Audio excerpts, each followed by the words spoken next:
Hey guys, welcome back to Clownfish TV. This is Kneon. I am here with Geeky Sparkles. Hello. And according to Wired, which used to be about technology, right? Now it's become a political rag. Wired says everyone speaks incel now, and they do it because of GamerGate. Yes, I saw this, and I was like, okay, this is like the most, what is this word salad of clickbait? It's like every buzzword that you would think of, you know, with the far left, something that Wired's doing now in one article. It's flipping hilarious. I was like, wait, what? So this is just a couple days ago. I had to double check this, and I'm like, is this 2016? I'm like, no, this is 2026. Yeah. Everyone speaks incel now. After migrating from misogynist forums to social media feeds, terms like looks maxing and mogged are now impossible to avoid. And about 3/4 of the way through the article, they blame GamerGate. Yes, they do. They literally do. 2026, and you're still talking about GamerGate, and you're still blaming GamerGate for everything that has happened in the world. Yes, pretty much. I mean, the only people who care about GamerGate are these journalists who got called out on their bullshit by GamerGate. The rest of the world doesn't. Most people don't even know what the fuck it is. They have no idea. Remember, they were going to make a bunch of GamerGate movies, and then they decided not to. They're like, oh yeah, we're going to do a comedy because no one cared. Nobody cares. It's like, just because it was the biggest thing in the world to you, it was Tuesday to everybody else, right? So let's talk about this. Before we get into it any further, please subscribe for more pop culture news, views, and rants. Guys, get a woohoo if you do. Woohoo! And I can tell you why GamerGate was such a big deal and why it is giving them PTSD. It's because that was the moment that the mask fell off, and people in pop culture saw what was going on, that we had a bunch of activists that wanted to take over these nerd sites as to kind of get a foothold to change culture in their favor, right? Yeah. And they did it by demonizing gamers and demonizing nerds, and all of a sudden you had all these video game and pop culture outlets talking politics. They never did that before. It was never about that, but it all happened in lockstep. And then, you know, that is why they're so angry, because their plans were foiled, right? Even though they're like, well, GamerGate lost. I'm like, well, which is it? They're like, GamerGate lost. GamerGate's responsible for everything going on right now. Yeah, somehow you were beaten and you were gone, and you've caused all these problems at the same time because you're so relevant. Schrodinger's chud. Why do you? I know, right? It's like, why? If you think they're so terrible, you think they're irrelevant, you think they've lost them, why do you keep putting a spotlight on them? Oh, wait, because you're desperately trying to be relevant and you're desperately trying to get clicks again. I'm waiting for another Last Jedi article or something like, The Last Jedi, Rose Tico. It's like, oh, for God's sake. Yeah, I know. I'm surprised that's not in here too, honestly. All right. So at the beginning of this, come from Wired, which once upon a time was a trusted tech blog, and now it is all politics. At the beginning of the year, The Cut kicked off a brief discourse cycle by declaring a new lifestyle trend, friction maxing. What? The idea is that people have over-convenience themselves with apps, AI, and other means of near instant gratification. They'd be better off with increased friction in their daily lives, which is to say those mundane challenges that ask some minor effort of them. So like side quests. Side quest. Oh my God.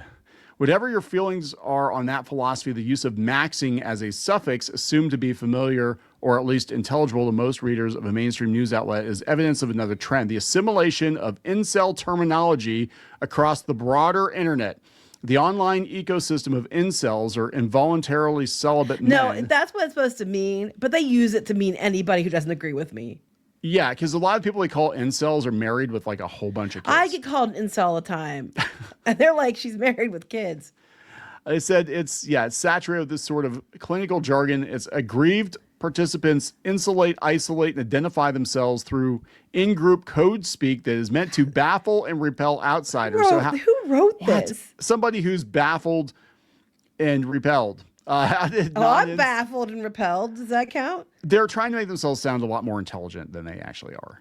Right? That's what's going on. What do we call this? Like verb maxing? I don't know, but it's funny because they keep trying to say these words. These words are because of GamerGate. And I'm like, actually, I don't think a lot of the people that are using this terminology, like Gen Zs and stuff, even having to do with GamerGate or remember it. So they're talking about woke being co-opted by these people. They said the culture wars of this century have turned woke into a favorite pejorative of right-wingers. You mean like calling people alt-right Yahtzees or just alt-right? Chuds, incels, yeah. You mean like that? They wield it as a catch-all term for anything that threatens their ideology. You mean like chud and incel and that? Such as black pilots or gender-neutral pronouns. Okay, here it goes. How many? Okay, who wrote this? What idiot wrote this? The idiot's name is Miles. Miles Klee. Miles okay, Klee Miles. Senior writer at Wired. Digital culture. Okay, I just need to know who to blame this on. Okay, Miles, I know your name now, so okay, let's go. All right, Jeffrey, a lot of Epstein articles. All right, so okay, we have 1, 2, 3, 4, 5. Fifth paragraph, which is only like 25% the way into the article. Back in 2014, the eruption of the GamerGate harassment campaign set the stage for a different linguistic realignment, an organized backlash to women working in the video game industry. No, Schrodinger's GamerGate. It's very complicated. And eventually any sort of diversity or progressivism within the medium. No, what happened was the mask fell off. Everybody saw gaming journos, for what they were doing, which was basically trying to fucking take over and push out the normies who were in, like, look, gamer culture, nerd culture was full of normies. A lot of the biggest nerds out there. I mean, it's so funny. They're like, there are a bunch of incels that live in the basement. I'm like, have you seen their collections? This shit's expensive. They're not living in their mom's basement. They got freaking $300 action figures and shit to buy, right? And a lot of them are married. A lot of them have kids. So this is stupid. And actually the people who ironically are involuntarily celibate, a lot of them are the people on the other side who don't have anybody or. Well, they're literally on the computer all day trying to get mad about things like Gamergate that happened, 12 years ago. Yeah, you know what I'm saying? So it's like, yeah, you're going to call them incels, but you go out to their feeds. And usually a lot of times these writers, their social media feeds are fucking sad. Like, it's kind of like the sad cat diaries or whatever they had. It's like, today the human did not give me my treats. It's like, today I couldn't afford to buy anything, so I set up a GoFundMe. Another GoFundMe. Or you can Venmo me money so I can pay my bills. Venmo me money so I can buy food this week. So yeah. they go, this is where I can read all this. Basically, then they turn it, but it's Donald Trump again. And then it's, 4chan and the manosphere. And they're venting all the time. And they hate women. And it's a misogyny hub and all this other crap. I'm a woman and I think you're full of shit, Miles, but whatever. When do we even get to the part about these words and what they're supposed to be? All the way at the bottom. They're basically saying you shouldn't use maxing because it comes from like 4chan vernacular. Well, I don't think most of these Gen Z kids know that. No, they don't know that. It's like, come on. So they're talking, oh my God, what was this? They said, recently the spread of incel gibberish has been accelerated by the emergence of a 20-year-old kick streamer known as Clavicular Braid Pierce. I've seen clips of him online. So he's doing the looks maxing thing. But Peters, who did not immediately return a request for comment, why the fuck would he, is open about abusing steroids, rubs elbows with an avowed white nationalist. What? An alleged human trafficker, peddles sexist cliches, throws around the N-word. For $49, he also offers entry to a radicalizing academy that teaches young men how to ascend or transform into the hottest version of themselves.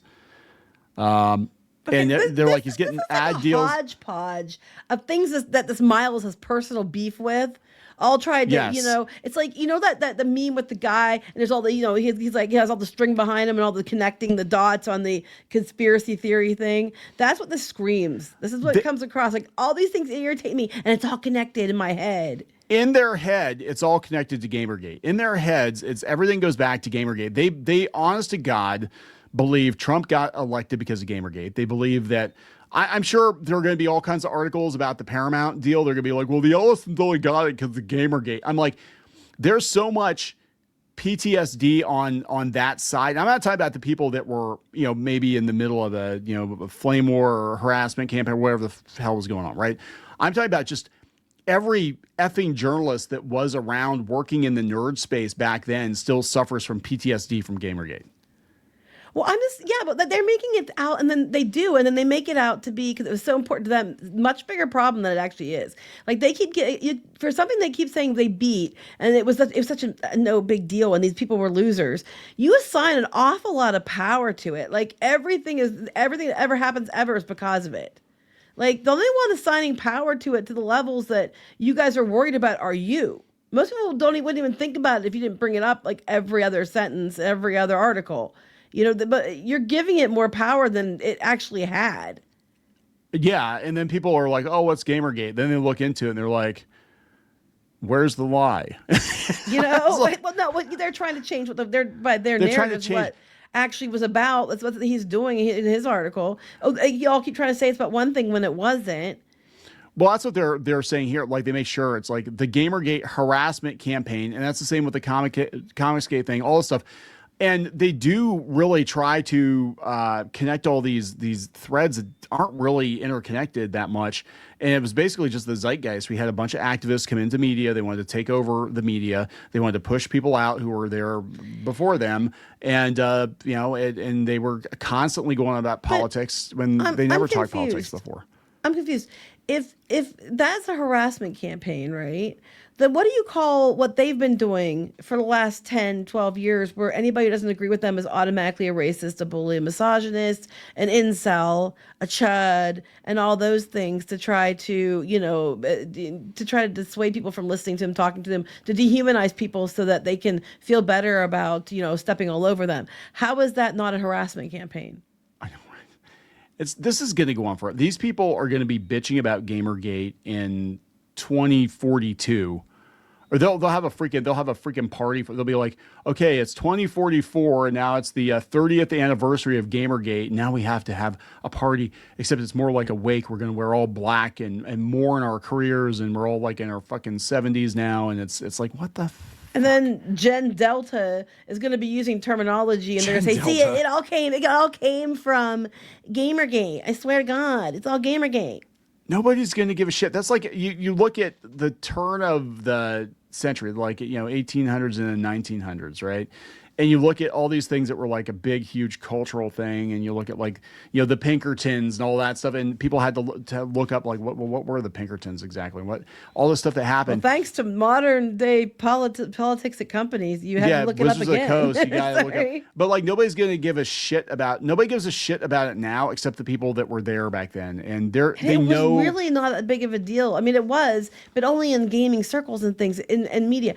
The normies don't even know what it is or care. No. Let's be honest here. Most people don't even know. The people you're assigning these words to and act like they're just, because they're getting it because of Gamergate. They don't even know what the fuck it is. And they're not even saying it because of that. I cannot believe we're still having this conversation. And they literally do blame Gamergate for everything. And they did this with Star Wars too. They tried to connect the dots. They're like, well, Gamergate led to all the anti-Star Wars. Gamergate is the cause of literally everything, according to these people. Everything. I can't find a job. It's because of Gamergate. I dropped something on my foot. Gamergate, damn it. My cat died. It's like the Marie Calendar thing at Thanksgiving where they burned the pie. Yeah. And it's like, thanks, Marie Calendar. For ruining Thanksgiving. Yeah, pretty much. I mean, I can just see these people just raging like, things didn't go your way. Gamergate! I didn't get this job. It's Gamergate. Well, the comments on this are hilarious. You don't even hear from anybody that was involved with Gamergate at all, right?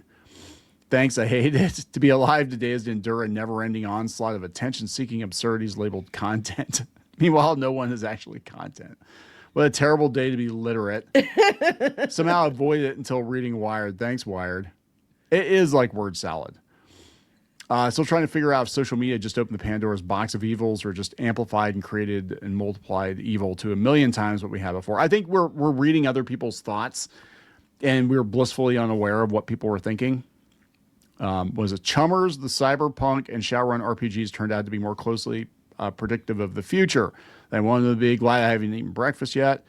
Okay, so this person says, I'm not a fan of Gamergate.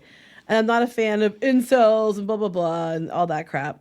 But he said the claim that there's no legitimate complaints about the state of gaming journalism has to stop. Yes. Okay. I agree with this statement. The truth is, I don't even know what, like half these terms, because I'm old, I don't even know what I know what some of them are, yeah. Okay. The truth is that as the video game industry grew and matured, its press remained shockingly amateurish, with massive conflicts of interest, journalists who gorge themselves on swag, free trips, and other perks, and ideological nonsense from both sides. The consumer loses, as always, because you never know if you're reading honest reviews of games or if the writers have an agenda, and the gaming press is full of people who are so terrified of losing access that they are loath to offer honest criticism. A disturbing number of active members of the gaming press moonlight as PR for gaming companies. Yes, and they also work as community managers. And then a lot of these people actually wound up working in the industry, which I believe led somewhat to all the layoffs and shit that we're seeing in gaming right now, because they tried to dictate the direction of the gaming industry. Which is itself a huge conflict of interest. And it's rare to see anything resembling actual journalism, not only because the gaming press is not interested in digging into stories, but also because they're simply incapable. Most people working in the gaming press are not journalists. They're freelance writers who think the job is heaping superlatives into every review. Let's make a distinction between the ideologically motivated crusade against certain elements of game journalism and legit criticism. Well, that's just it. You're not allowed to have legitimate criticism. They always say, well, when I hear legitimate criticism, then that'll be fair, because you're not allowed to have criticism. We saw this a lot with the Acolyte and stuff. Any criticism was disingenuous criticism. And that's what happens with these things. Like, you're never allowed to criticize anything, or you're an incel. And it's like, it's ridiculous. And it's gotten to that place. It's like, you have to love everything because someone worked really hard on it. It's like, no, I don't. Well, and if I don't like it, I'm not an incel either. It's changing. I did a video earlier today. This hole has been used. Oh my. I'm sure a lot of their holes have been used. And some of them actually advertise that their holes are for rent on social media. I'm not even kidding. I'm not even kidding. I wish I were kidding. I wish I lived in a world where journalists just did a journalism, but some of them are moonlighting as sex workers too, and they're very vocal about that. They're very proud. Some people bragged about it and then got mad when the people pointed it out. Anyway. Yes. I'm like, what the hell? But no, I did a video talking about Jack Dorsey earlier today, and 6 years ago he was all like, well, we can't lay people off at Twitter because whatever. And now he's just like at Block, he's just like, yeah, fuck them all. Like, fired half his staff. Probably because he got tired of them dictating everything and telling him what he could and couldn't do, and he's like, fuck it, I'm done. That's exactly what's good. Sorry, I'm using a lot of bad language today. I kind of apologize. It's GamerGate's fault. Look what they did to you. That's right. It's GamerGate. I learned to swear because of GamerGate. All right. We're going to wrap this up.